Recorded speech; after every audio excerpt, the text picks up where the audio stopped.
think this is a really good move that President Trump's made. He's made some pretty odd decisions over the last few weeks that really haven't helped Ukraine's defense against a massive Russian onslaught. We've seen more missiles and drones fired every night over the last couple of weeks than we've seen really in the whole of this war. And most of those are targeting civilian infrastructure, including hospitals and schools, that is really, really making Ukraine people suffer. So I think, first of all, psychologically, for Trump to be back on Ukraine is good news, as we'll come on to. You know, the Russians are under significant pressure themselves, but you know, they have probably until fairly recently thought that Trump was so focused on the Middle East, on internal matters, that he was not so bothered about Ukraine. So it's a really good move.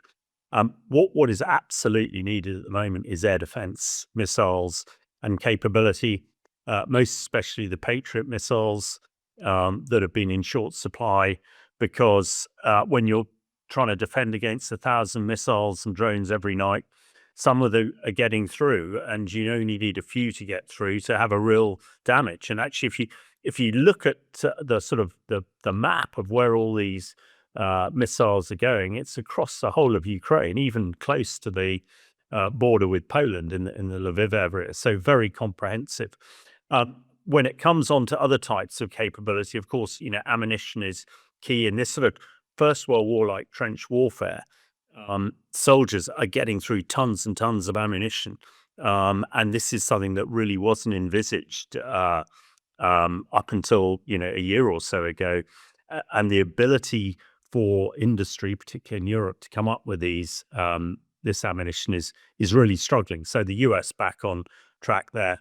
And then the other element to it, the really smart precision long range missiles like the Storm Shadow and Taurus, and the US ATACMS and HIMARS, which are all having such an impact. While this is going on, Ukraine is making some really important strikes deep into Russia, really hurting Russia, taking out a lot of key aircraft. So all of that is very important, because most of it comes from the US, and by, you know, cutting off the tap, psychologically it's terrible, but also it means that you know, Ukrainian stocks will very quickly be used up. So yeah, a really good move this time by Trump, I think. Well, the front lines, the sort of contact line, the 800 miles of trenches, have really moved very little over the last sort of 12 months, 18 months.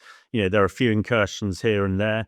The Russians are actually only making ground using chemical warfare agents, something called chloropicrin, which, you know, has had a massive uptick recently. So you know, what Ukraine can do and what it particularly needs, really, I think it just needs that ammunition to keep going, so that they can hold where they are, because it's unlikely, unless NATO countries get fully involved with boots on the ground, which appears very, very unlikely, that Ukraine will actually manage to be able to force the Russians right back to the border. And I don't think anybody expects that. But what everybody wants is a ceasefire, a just ceasefire that Ukraine can agree to, and that the European coalition of the willing can police to make sure that it's withheld. But you know, other key elements will be these long-range precision-guided missiles that are having such an impact. And I think you know, when people say, well, you know, is this a stalemate? You know, can we get anywhere? You know, only this week we learned that the Russians are in effect buying 30,000 soldiers from North Korea. Now, to me as a military person, that shows that actually Russia is running out of conscripts. Only 2 weeks ago, we understand they went through the 1 million casualty mark. Even a country the size of Russia, and you know, it's only twice the size of the UK, you know, cannot maintain those amount of casualties. When you think Britain in the Second World War had 340,000 casualties, this is almost 3 times that amount. So what Ukraine has to do is to hang on and show resolve, because at some time, although Putin and, you know, God, at last Trump's realized this, Putin has no interest in peace at the moment, because, you know, he is well short of the objectives that he has sold his Russian people, which is the complete subjugation of Ukraine. And there are a million families who have lost sons who that's their buy-in. So Putin knows if he doesn't achieve it, he's finished. Russian dictators who fail rarely live long enough to get their pensions.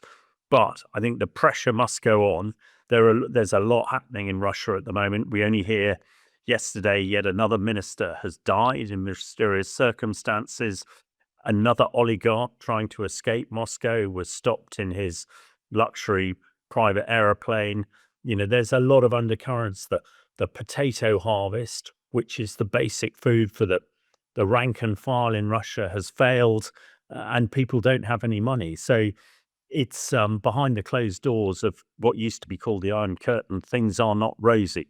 But what we in the West must do is make sure that Ukraine can hang on, because there must come a position soon where either Trump negotiates a just peace with Putin, or Putin, is removed by those sitting in the shadows, no doubt, in the Kremlin, waiting to jump in if there's an opportunity.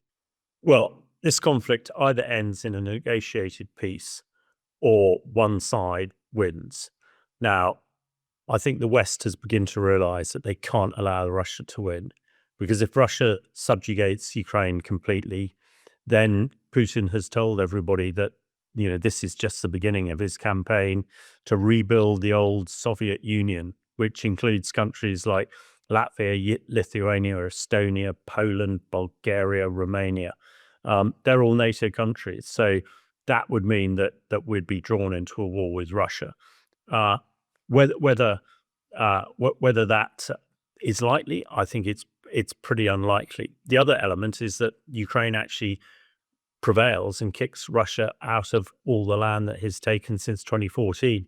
Again, that seems unlikely, because European countries are not offering to put boots on the ground and jets in the air, which would be required to do that. I think I suppose it's slightly frustrating in a way that militarily the European NATO countries vastly overmatch Russia, but quite rightly, nobody wants to see a war in Europe again, covering the whole continent. So it must be a negotiated settlement, but the only way it can be really a just one is if the West shows military resolve to Putin. Putin, we know, exploits weakness and respects strength. So Europe has got to step up.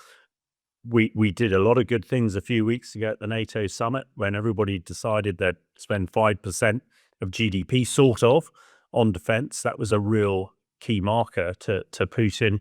But actually, it also needs a bit of flexing of that military muscle to get Putin around the table. As I said, things are not all going swimmingly in Russia.